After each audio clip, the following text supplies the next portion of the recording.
Boa noite, eu me chamo Enor Luiz Reis Hoffmann. Eu estou gravando esse vídeo com o objetivo de divulgar o trabalho filosófico, a filosofia em geral, mas de forma mais específica o meu trabalho na área de filosofia. Eu observei que há na internet disponibilidade de muito material sobre filosofia, há coaches que se dizem filósofos, há pessoas que parecem mais fazer stand-up do que filosofia, tentando e apresentando com conceitos equivocados, errôneos. Então aqui a ideia é apresentar um trabalho com rigor científico, com pesquisa, que isso demanda tempo, leitura, estudo, trabalho. Não é uma coisa que saia, que venha do além, dos céus, que desce a nossa mente. É fruto de muito trabalho e dedicação. Então é para a gente fugir dessa coisa mais vulgar, mais mal feita. Mas também eu quero apresentar eu vou apresentar aqui um artigo meu que já foi publicado, o Liberalismo de John Mill e John Rawls. Também eu quero tentar apresentar um pouquinho mais, de forma um pouco mais informal e coloquial do que o artigo está no papel. Vou procurar fazer essa linguagem um pouco mais palatável, mas compreensível ao grande público, que não apenas as pessoas que estudam filosofia, que têm o domínio técnico. No caso, como qualquer outra área, a filosofia se utiliza de alguns jargões técnicos. Isso aí a gente vai ver em qualquer área, medicina, engenharia, assim por diante. Então aqui eu vou dividir em 3 partes essa apresentação desse artigo. Então agora a gente vai começar o artigo, como eu já disse, é intitulado O Liberalismo em John Mill e John Rawls. Então aqui eu vou começar com a apresentação do liberalismo em John Mill, depois, evidentemente, o John Rawls, e na terceira parte eu farei uma comparação entre os dois, essas duas vertentes do liberalismo. Como eu até vou deixar claro aqui, o liberalismo, a gente não pode falar num tipo de liberalismo. O liberalismo tem várias vertentes e há várias formas de apresentá-lo e defendê-lo. Evidentemente que há uma constante, podemos dizer, que é um cânone liberal, que é a defesa da liberdade individual, e em especial a liberdade de opinião e de expressão. Isso é muito forte em todo o pensamento liberal, desde o John Locke, que podemos dizer que é o principal pai do liberalismo. Então vamos direto à apresentação do artigo, e começando com John Mill, senão a gente vai se alongar muito nesse aqui, e a ideia é tentar não fazer um vídeo tão longo, que vocês devem saber, para quem já teve contato com pessoas da filosofia, a gente é um pouco prolixo às vezes, gostamos bastante de falar. Então, o liberalismo milhando, o liberalismo de John Rawls. Ele vai apresentar seu princípio da liberdade, ele vai, de forma clara, um ensaio intitulado On Liberty, ou sobre a liberdade, se preferir o título em português. Eu aconselho a leitura em inglês para quem conhece, para quem domina a língua, porque as traduções brasileiras são ruins. Então, nesse ensaio, ele vai apresentar a sua ideia de liberdade, o que ele entende por liberdade. E nesse livro ele não vai estar preocupado com a liberdade sobre prismas, um debate sobre contingência, necessidade, ou debater questões metafísicas, livre-arbítrio e teológicas. Não, aqui ele vai fazer uma discussão da liberdade sobre o prisma da filosofia social e política. Ou seja, um debate sobre a natureza e os limites do poder que a sociedade pode legitimamente exercer sobre o indivíduo. Vai ser essa a questão dele. Aqui também ele não vai discutir nesse ensaio, ele vai ter um outro trabalho que ele vai discutir o direito ao voto também, não vai ter discussão sobre o direito ao voto, sobre questão de propriedade ou vender bens, o de receber subsistência do Estado, Estado livre de discriminação dele. Não é nada disso. O que ele vai trabalhar nesse Estado é o direito do indivíduo ter controle absoluto do que se passa dentro de sua esfera de autorrespeito. Essa forte defesa que o Mill vai apresentar da liberdade, ela está conectada à ideia de autorrespeito dos indivíduos. Ou seja, é muito importante o indivíduo ter autorrespeito por si. E por isso é necessário que ele tenha liberdade, que ele tenha um ambiente adequado para isso. Aqui eu vou passar aqui, qual é esse princípio que ele vai enunciar de liberdade aqui? Ele vai formular uma ideia do que é isso que ele está defendendo, de forma clara. Parece que ele é muito claro nesse texto aqui, mas a gente vai procura deixar mais claro ainda para o grande público, para pessoas que não estão habituadas a lerem textos de filosofia. Esse princípio de que a autoproteção, esse princípio é de que a autoproteção constitui a única finalidade pela qual se garante a humanidade individual ou coletivamente interferir na liberdade de ação de qualquer um. O único propósito de se exercer legitimamente o poder sobre qualquer membro de uma comunidade civilizada contra sua vontade é evitar danos aos demais. Seu próprio bem físico ou moral não é garantia suficiente. Aqui a gente pode dividir isso aqui em 3 premissas. A primeira premissa seria: os indivíduos têm direito absoluto sobre qualquer conduta que diga respeito ao seu corpo e mente. A segunda premissa seria: os indivíduos são livres para exercer qualquer ato, desde que não cause dano a terceiros. A conclusão aqui seria: logo, a autoproteção aos demais constitui o único propósito que a humanidade individual ou coletivamente interfira de modo legítimo na ação de um indivíduo.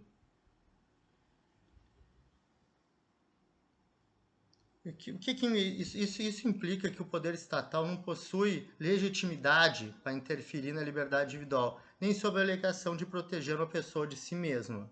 Ou seja, eu posso fazer mal a mim mesmo, posso ter uma ação que faça mal para mim mesmo, mas eu não posso prejudicar terceiros. Então o Estado não pode interferir. Então aqui o Mill seria um crítico dessas políticas anti-tabagistas, por exemplo, de proibir a pessoa de fumar. A pessoa que fuma está fazendo mal para si. A gente pode discutir a questão de lugares fechados se ela não causaria danos a terceiros, mas aqui a gente não vai se ater a casos mais específicos.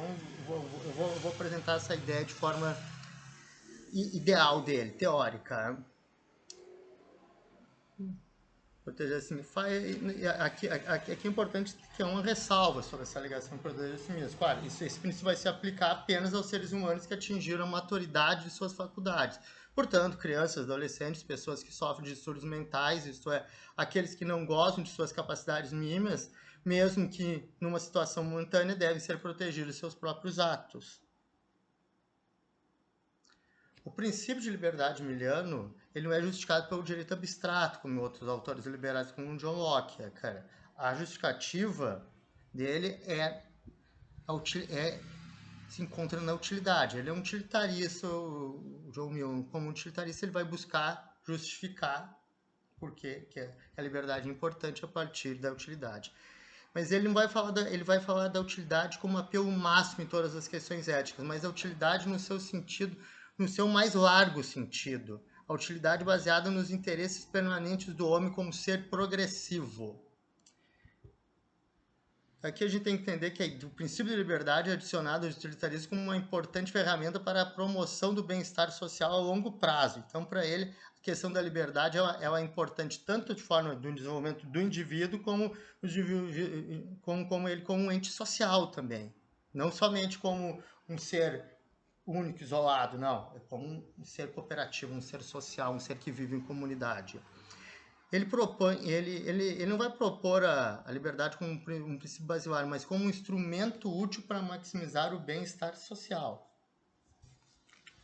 Então, a liberdade individual, ela também é importante. Logo, aqui a gente pode concluir que, para o Mill, a liberdade individual é importante para a comunidade, é importante para o todo também, para a comunidade, para o social, para o coletivo, se preferirem. Na justificação da liberdade como um instrumento da utilidade, ele vai falar desses interesses permanentes. Mas o que isso quer dizer? A gente não encontra uma definição assim tão direta na obra dele, mas a gente, com a leitura, a gente buscando, e a gente, naquele momento que a gente dá uma pincelada ali, procura, debulha a obra, a gente vai encontrar em vários pontos separados o que ele quer dizer com isso. Interesses permanentes do homem, como ser progressivo, entende-se aqueles interesses que são condições necessárias para o desenvolvimento coletivo e individual das pessoas. Isso é, interesses que são condições necessárias para o autodesenvolvimento das capacidades humanas. Os interesses permanentes do homem são a liberdade de ação e segurança das pessoas. Esses dizem respeito aos nossos interesses mais vitais, que devem ser respeitados ou atendidos para que seja possível uma condição de vida minimamente aceitável em qualquer situação. O direito à liberdade individual está assegurado no tocante a ações ou inações que são inofensivas às outras pessoas, mesmo que a maioria não aprecie a conduta em questão. O interesse permanente do homem em autodesenvolvimento ou individualidade autoriza a proteção absoluta por direito da liberdade individual. O princípio vamos dizer, esse princípio, mas como é que de que liberdade ele está falando aqui? A gente já viu que não é do voto, que não é metafísica, o que é? Ele é antissocial e político, mas o que é mais, de forma mais direta isso, de forma mais objetiva? O princípio da liberdade é composto por 3 esferas, por mim: a liberdade de pensamento, a liberdade de gostos e atividades e a liberdade de livre associação. A liberdade de pensamento, ele vai compreender dessa forma: a completa liberdade de contradizer, desaprovar nossa opinião é a melhor condição que justifica assumirmos a sua verdade para os propósitos da ação, e não há outros termos para que um ser com faculdades humanas possa ter segurança racional de estar certo, ou seja, a liberdade de a gente pensar, de livre consciência e de ter expressão, e a ideia do livre debate.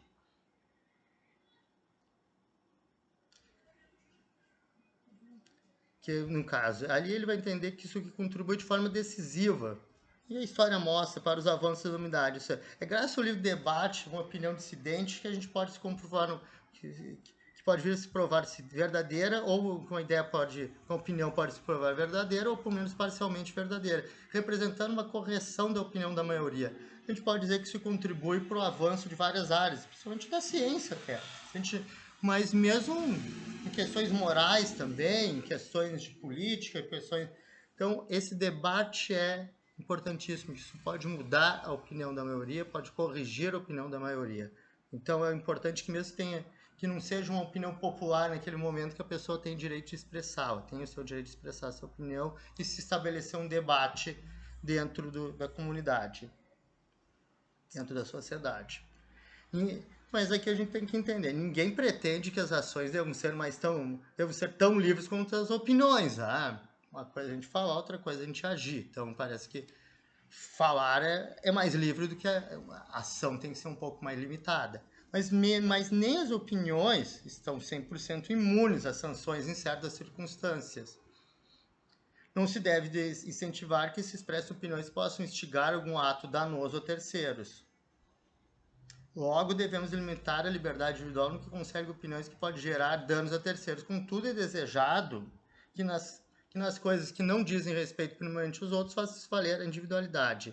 Então vamos entender o que seria, o que o Mill está entendendo por dano. Aqui, o dano que ele fala é algo objetivo, não é algo subjetivo. Não é alguém ficar ofendidinho. Atacou minhas... eu me senti ofendido, eu fiquei magoadinho. Não, ele está falando de danos objetivos.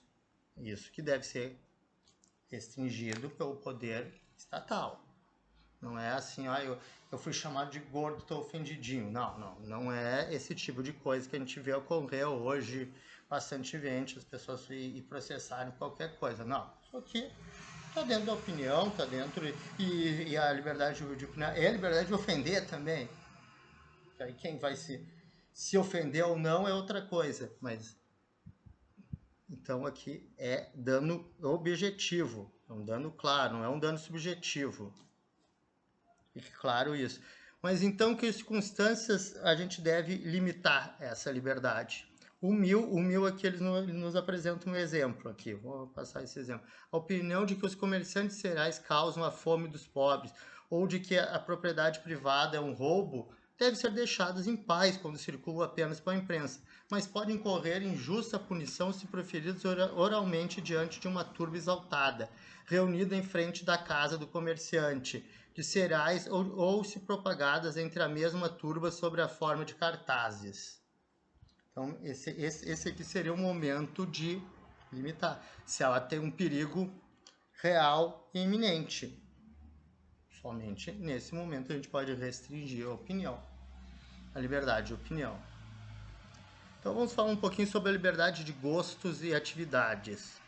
O que o Mill está querendo falar sobre essa questão de gosto? Aqui ele se refere à liberdade de cada pessoa planejar o seu projeto de vida de acordo com seus desejos e suas características.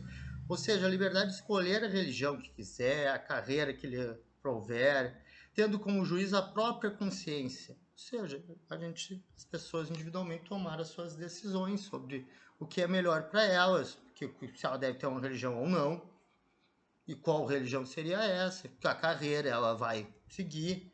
Então, ela vai escolher, não é o Estado que vai definir, de acordo com um planejamento central, não. São os indivíduos que vão, dentro das suas características, seus desejos e de suas capacidades, seus méritos pessoais, vão escolher a carreira que melhor se adequa às suas características, seus desejos e às suas características e capacidades. Somos livres para para escolhermos fazer o que desejamos, mesmo que isso seja estúpido ou que nos prejudique, desde que os nossos atos não prejudiquem a terceiros. Nenhum semelhante ou instituição possui a prerrogativa de nos impedir. Meu sinal é que temos liberdade de gostos e objetivos, de enquadrar o plano de nossa vida para se adequar ao nosso próprio caráter.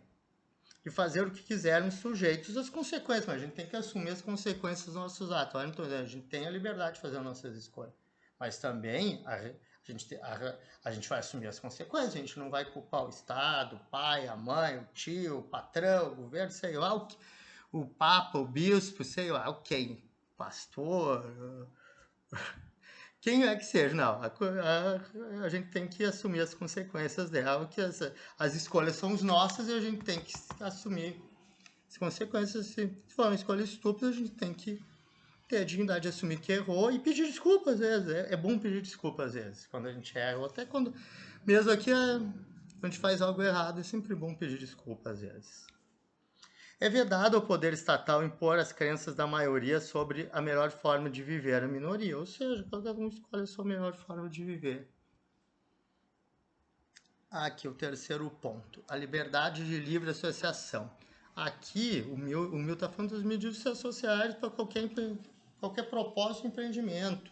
Vou dar aqui, por exemplo, entidades religiosas, partidos políticos e sindicatos, entre outros, clubes, que nos dá vontade de fazer, a gente se associar a pessoas que pensam de forma semelhante a nós, para algum propósito, algum empreendimento de qual que for. O limite aqui é o mesmo das outras esferas da liberdade humana. A única restrição de não causar danos a terceiro. Então, a gente quer se reunir para fazer um clubezinho lá para tomar cerveja, para degustar cerveja, discutir lá a qualidade da cerveja, sei lá. Não importa. Qualquer empreendimento, desde coisas mais sérias às coisas não tão sérias, saca? Então, o princípio da liberdade milenar entende que somos livres para exercermos a nossa vontade, desde que nossas ações, eu repito mais uma vez, não causem danos aos outros. Aqui tem algumas coisas aqui que eu não vou entrar aqui no artigo agora.